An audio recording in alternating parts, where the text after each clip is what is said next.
Hello and welcome to today's episode of Get Into Flow, the Mindset Shifting Podcast.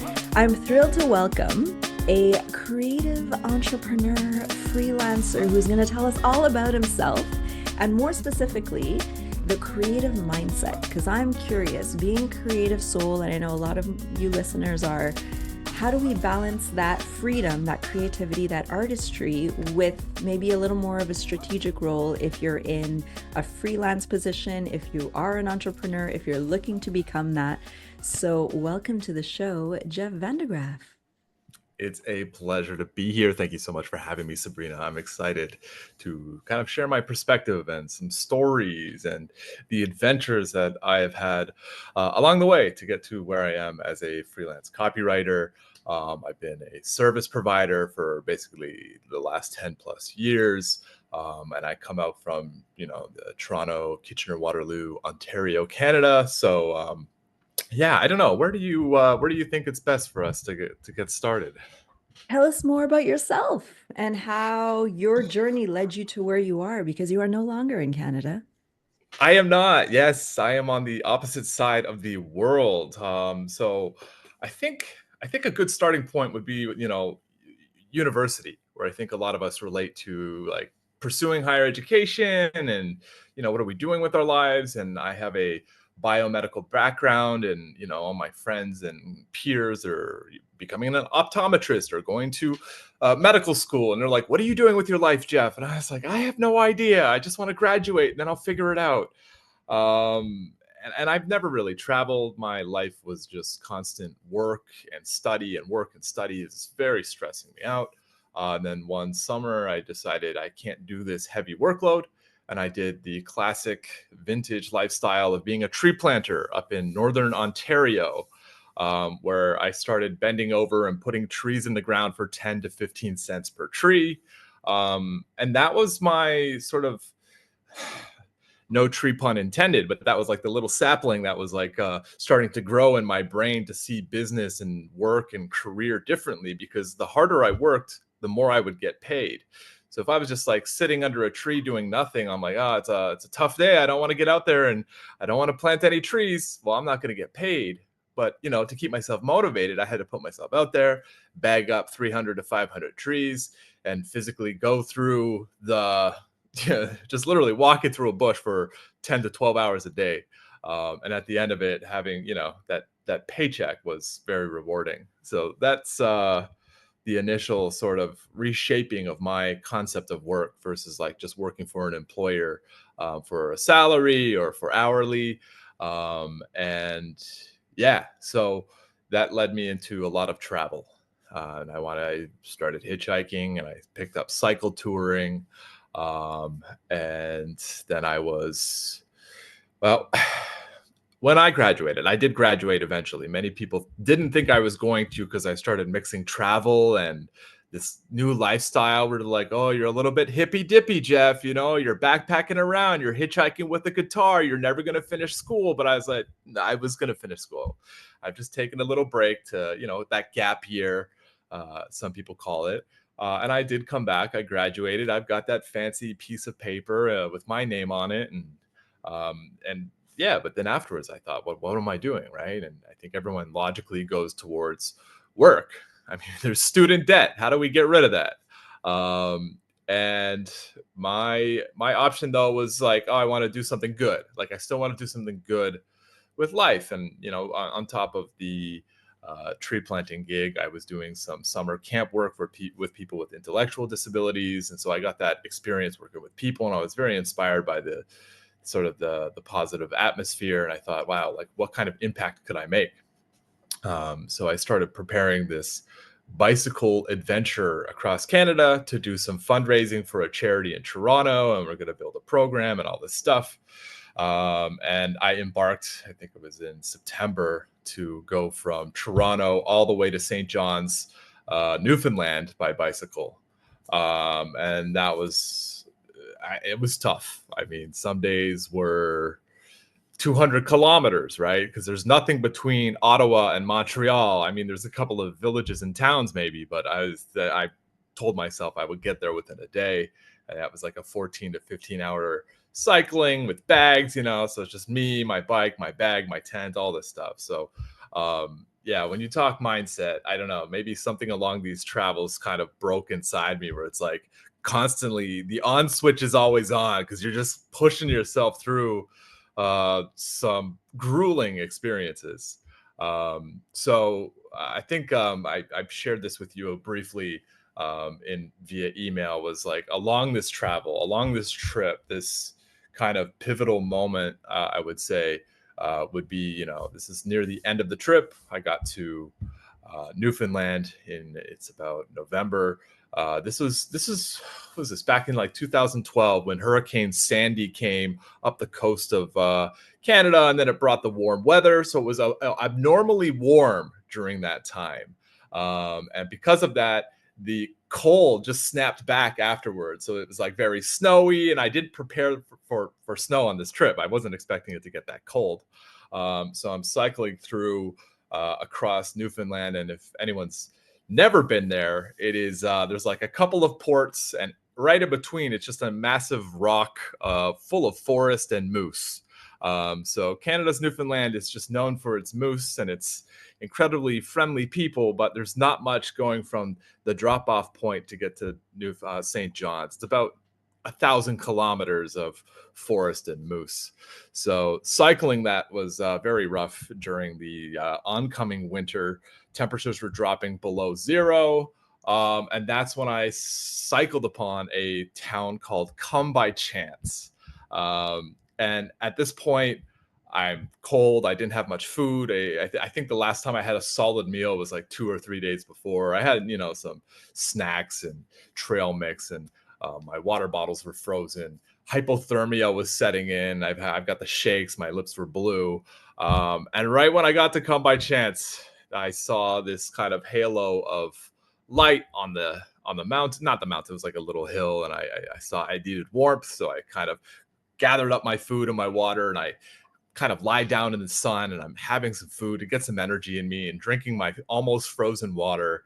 And I'm struggling with hypothermia. There's no cars coming by. I was like hoping for someone to come by so maybe I could hitch a ride. But I ended up falling asleep, and which is terrible. You're not supposed to fall asleep, and I'm trying to get warm, so I'm all bundled up. And I don't know how much time passed, like 20, 30 minutes. And I woke up in a startled state, and I knew I just had to keep moving. And I literally got back on the bike, and I kept pushing for another hour or so until I got to a cafe. And just, 7 coffees later and a couple of hot meals, I was finally recuperated a little bit. But that experience, as I was kind of recovering, and I'm cycling past the sign that just said, Come by Chance. This is I'm not making this up. This is a real city name. Newfoundland has funny city names. There's a few of them that are kind of inappropriate. I won't say it because this podcast is not appropriate for that. But Come by Chance is a legitimate town name.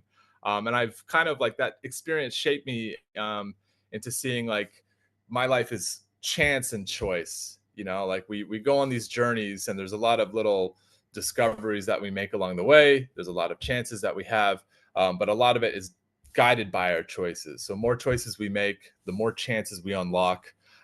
So I almost died for this little nugget of knowledge, so no one else has to. All right, this one's for you guys. But yeah, that was kind of like this big turning point for me from that experience that kind of showed me one, the determination to stay alive, but beyond that, the sort of a guiding force that I kind of have in my mindset, at least when I approach my creative work today. So yeah, that's Wow. one piece of the story. What a story indeed. Thank you for Thank sharing. Oh my goodness. And what a journey and experience to live, like you said, for that nugget of knowledge. But this nugget of Yeah. knowledge is taking you very far in your new chapter of life. And you're here to share that with all of us. So thank you. What would you say then? Well, I like what you said about chance and choice. And yes, we always have a choice.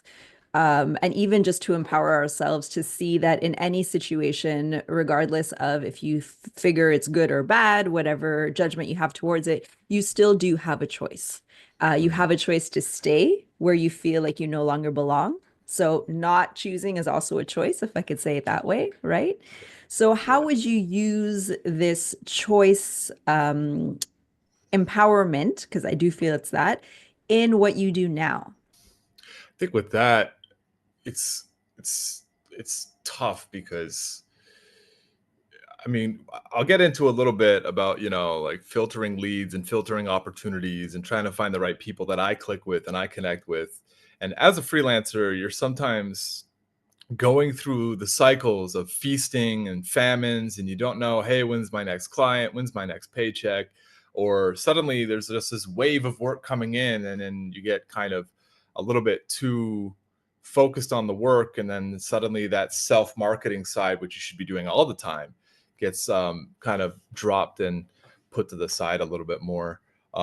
So those choices that we make, I find, especially with working with people, as like creative people, where our energy comes from, part of it's from within and part of it's from our environment. And thinking creatively, you kind of have to be in a space that allows that to come out of you in the best form possible. And I'm a writer. Like I'm a very particular person. I have my two monitors. I have got I've got my keyboard. I've got my setup. Like this is my space to work. So I need that. And so when I work with people, I need to make sure that it's the right choice, that we are, we're aligned in the same beliefs. We have the same objectives and goals or something similar. And I need to feel like I can genuinely help them.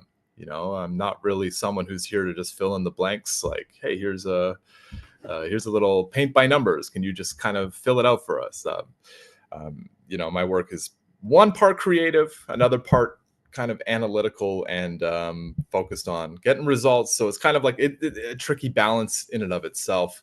But yeah, I don't know if I feel like I'm rambling a little bit there. So maybe you can catch me and get me back on track. Yeah, But no that's problem. my focus there on the choice. Thank you. Well, you helped us to decipher choice when it comes to, as a freelancer, who you're working with. And I think that's Yeah. important as a creative to know that, yes, our energy is important. What we choose is going to impact how we work. And I think that's something too, maybe we can talk about. As a freelancer, there's definitely an urgency in some Mhm. way to get clients or to get work because nothing is guaranteed versus if you're on salary, like you get your paycheck on a regular basis. So I think as a freelancer, maybe the mindset we can talk about is how do you let go of that scarcity Mhm. of always needing to have a client because yes, life is expensive. We need to pay the bills, which then impacts our creative flow because you're in this kind of lack scarcity mindset.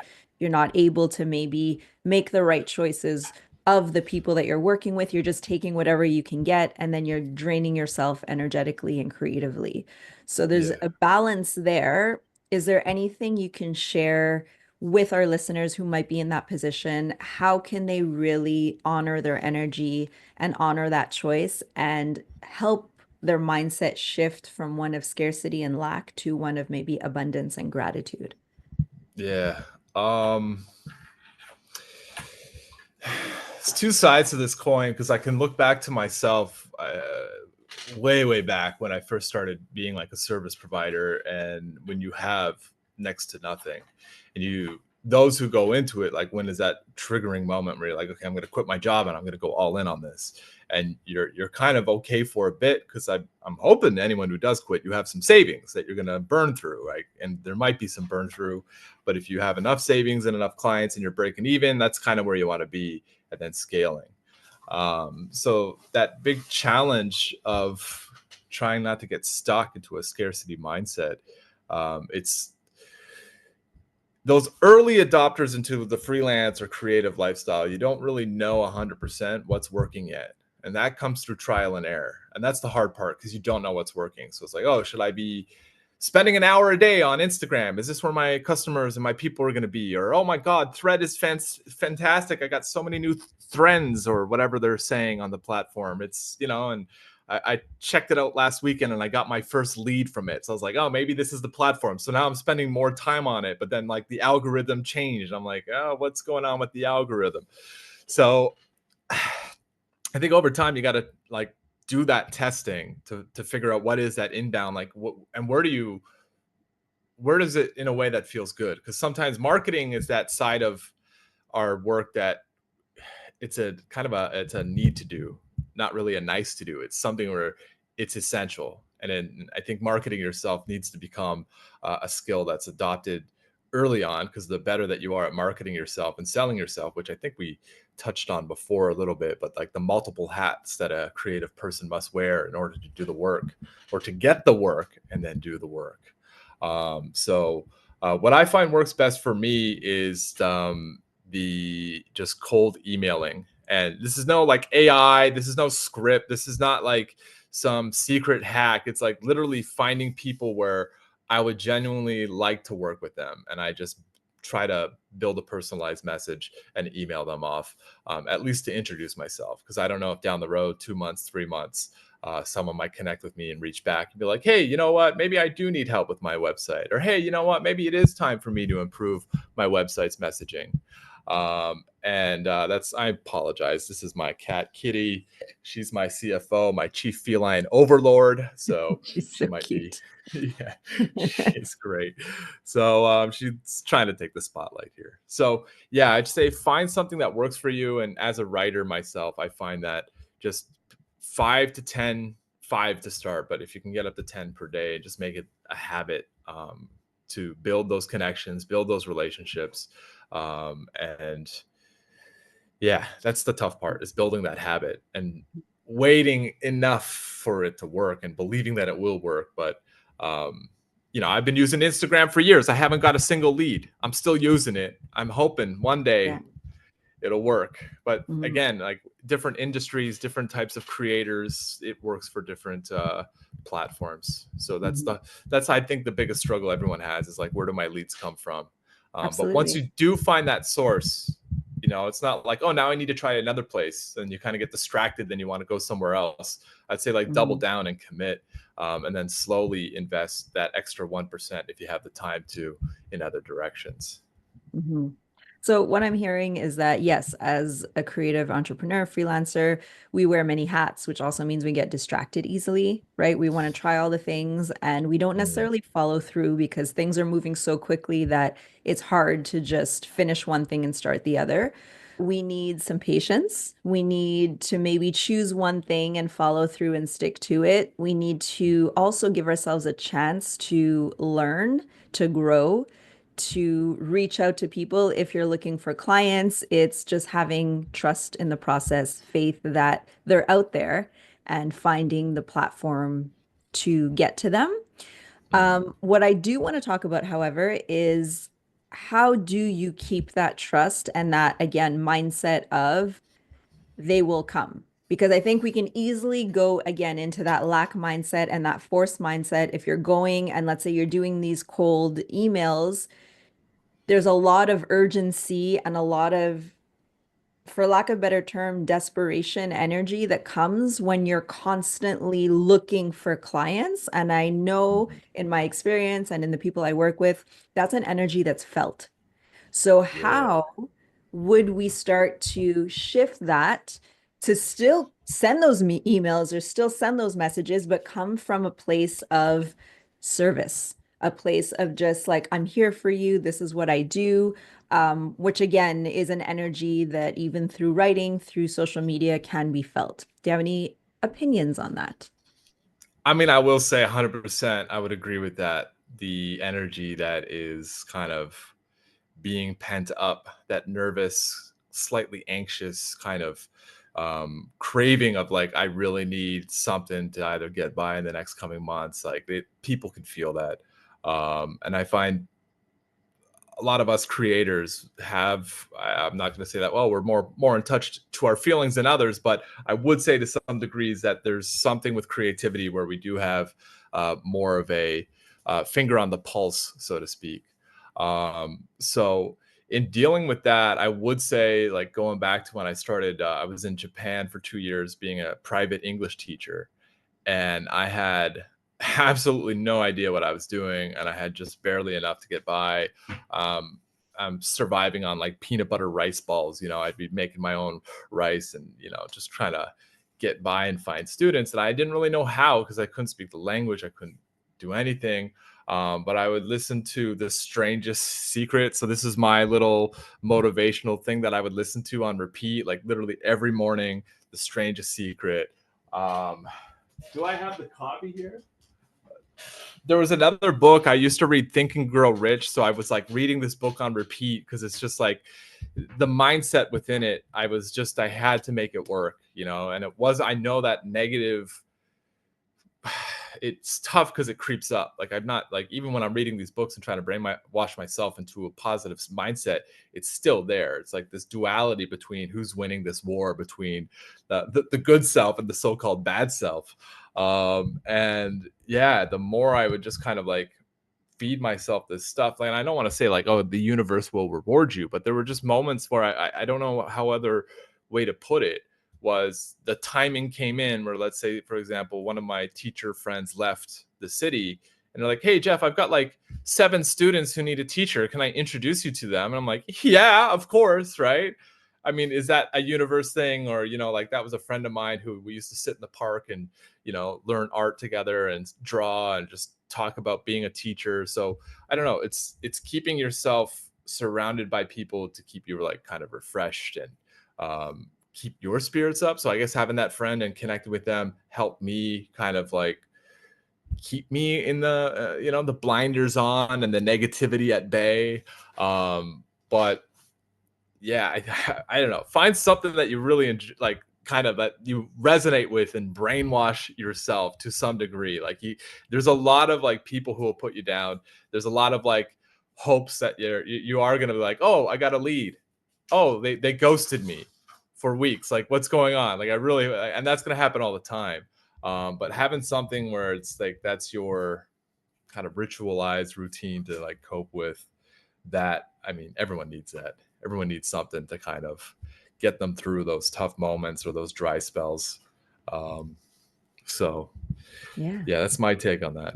Amazing. Routine is important. Absolutely. And I think the distinction here is also that negativity will creep up. It's always going to be there. It's how we deal with it that Mm, changes. Once you do this personal development work and you're aware of the mindset and you're aware of the choices, because it comes down to choices again, then you're able to say, okay, am I going to let this negativity take over or am I going to just let it pass?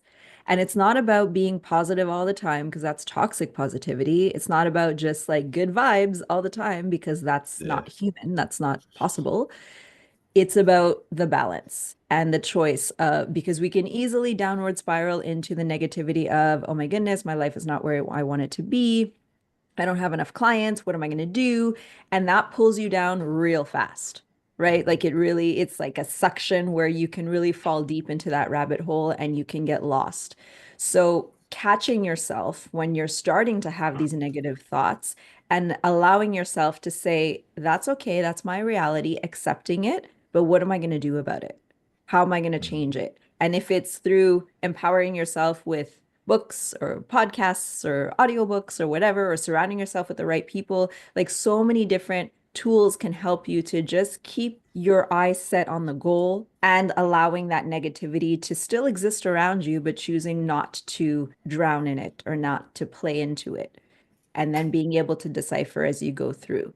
So I think that's where mindset is very important because once you're in that state, that's what I like to call the flow state, the get into flow, mm, right? And that's where the opportunities will present themselves. Like your friend who magically I have 7 students for you, like right? Like for me too, my teaching job came out of nowhere. I met a friend and she said, "Hey, are you looking for a teaching job?" And I was like, "Actually, I am." And like yeah. teaching dance and that it just happened. So because we're open to receiving, we're open to seeing what is possible, what can come our way versus being in the rigid strategic plan of it has to go this way. I have to get Mm, clients by going on this one platform or presenting in this one way. And you're so focused on that. And that's where I would definitely challenge anybody. outside who says planning and strategy and having it done one way is the way to success, I call bluff, I call bullshit,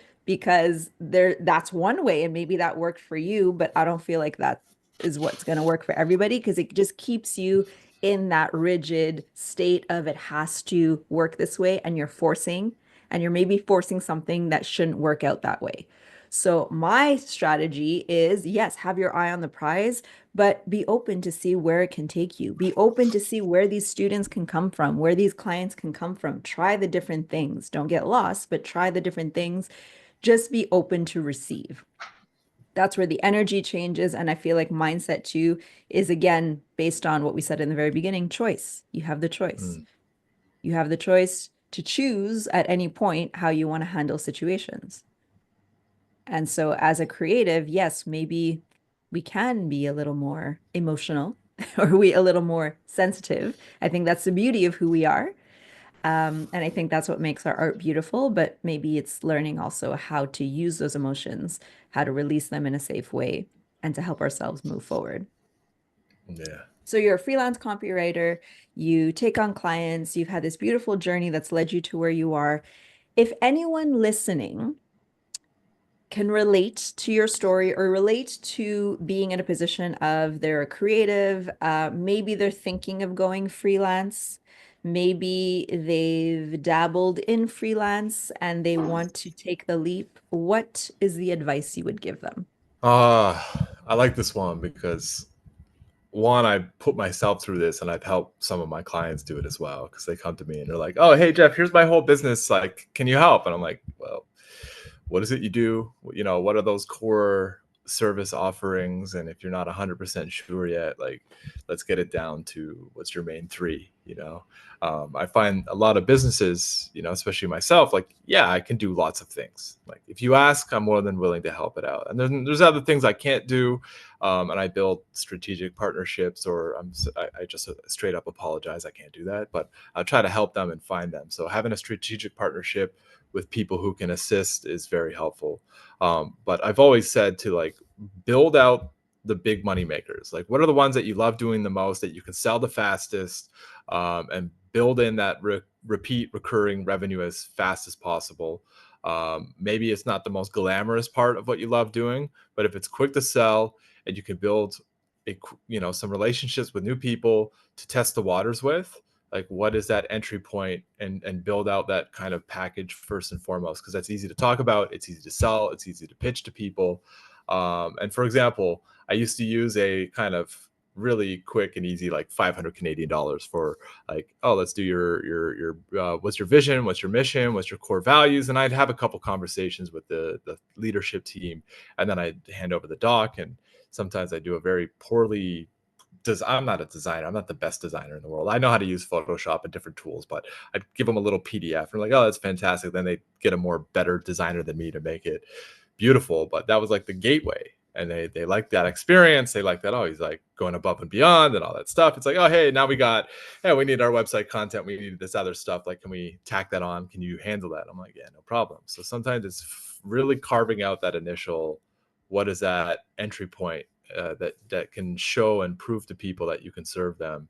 Because I find once the relationship is formed, and it's like a nice test piece for you as well to say, hey, like, come work with me, or I can work with you. And if it doesn't work for you during that little test phase, is it's they didn't really break the bank too badly, no hard feelings, but it's your way to actually see what happens with that relationship moving forward as well. So basically, go for it. Just go for Yeah, it. yeah, Try. essentially. Yeah. Yeah. So take that risk. Take that risk. Yeah. But you did say something earlier where it's like you want to make sure that there's a plan B or a backup.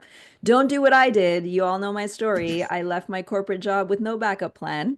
And I was just kind of floating and figuring it out along the way. Thankfully, gratefully, it all worked out for me, because I did have that inner knowing and inner trust that I was on the right path and I was going to make it happen.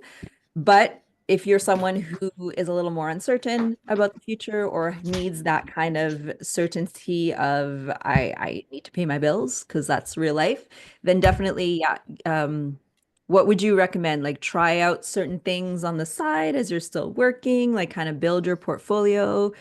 Is that what you help your clients with, by the way? Because you can speak to that too. Yeah, so I it's tough. I don't just do one thing anymore. Like I think early on in my career, I was the hungry bit of a bootstrapper. I would take on anything. I was literally like the Jeff of all trades. I was like, oh yeah, HTML email. Yeah, I know how to create that. Google, help me. This is pre-AI era. So it was a lot of stress, a lot of just, yeah, I'll say yes to everything. And I think that's, I don't know, there's a diagram. I'll send it to you after we chat. And it's like that diagram where there's like, as a freelancer, you're saying yes to everything, but as you start progressing, you start saying yes, no, less, and then eventually you start saying no more. So in the beginning, you're kind of just like you are taking on projects, and sometimes that's just like in work. I when I was tree planting, that was grueling work. Sometimes like my body is sore. The bugs come out. I'm getting attacked by hordes of mosquitoes and black flies, and sometimes there's bears that come and harass us in the camp. So there's parts of our work that is just not glamorous, and it's never going to be. And that picture perfect world that we seem to see on Instagram, like it doesn't always exist that way. So you need to like kind of take that with the good, and just kind of maybe you got to grind through a couple of not the best client situations or scenarios like that to just, okay, I need this to pay my bills. I need that break even point. But also like kind of nurturing your own energy enough to kind of like keep yourself open to more opportunities. And another quick tip would be to scale, right? So if you are like just getting started, yeah, okay, you can check out a lot of freelancers. I often keep my prices open because I like to filter some people who kind of just not the best fit for me. So I have my prices out there. Some people don't. But you can see what other people are charging and just say, okay, maybe I'll do X amount of projects for a lower rate just to get started. I'll have a portfolio. I can work with a specific group of people, or maybe I'll expand it to a few different groups of people or demographics that I want to work with, to build that up. And then when I was writing, I mean, my first job paid me $12. And then after, I was like, okay, proof of concept. I just got paid to be a writer for the first time in my life. $12, fantastic. That pays for the coffee. After that, it was, okay, now let's get $50. Let's get $100. And then it scaled up to, I think, like over $1,000 per article. And I thought, like, what is the limit for writing? Like, this is incredible. So yeah, I think that's another big tip is like sometimes you need to kind of lower it to a point where it's like, can you get more work? Is it a price point that's keeping too many people away and they're saying no? And if you lower it once like you have too much work, then you can easily put people on a wait list or take a deposit for when you're available again, or even just raise rates to say like, yeah, I'm in demand. I mean, that's typically how the markets work, right? When something's in hot demand, like prices go up. So yeah, that's how I would handle that. Yeah, great tips and great advice. Thank you for sharing. Definitely do what works for you. There are different approaches, right? There are different Yeah. ways to try it, to go about it, but you don't have to do it alone. I think that's something too that we get lost in trying to figure it out all by yourself. You have people here like Jeff and myself who can help you, who can coach you, who can, yeah, who can be there for you on this journey. So all of the information, how to contact Jeff, website handles, all of that will be in the show notes so you can reach out to him. And you all know what I do, so you can reach out to me, but definitely creative freelancers, copywriters, anything that you feel you want to connect with Jeff about, he is here for you.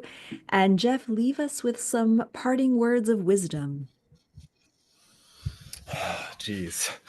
Well, this one, I don't want to get into another like big blown story, but I would just say like when you are escaping out into the great unknown, just keep your head together and you'll find your way. I really believe that people will find their way. Yeah, I'm just gonna leave it on that and let other people interpret it. But I'm a firm believer in just kind of venturing out into the great unknown. And there's a lot of beauty out there when you make that choice and you take that chance. Beautiful. Thank you, Jeff. Thank you, Sabrina. This is fun. I Yeah. appreciate you having me. Thanks for being here and for sharing with us.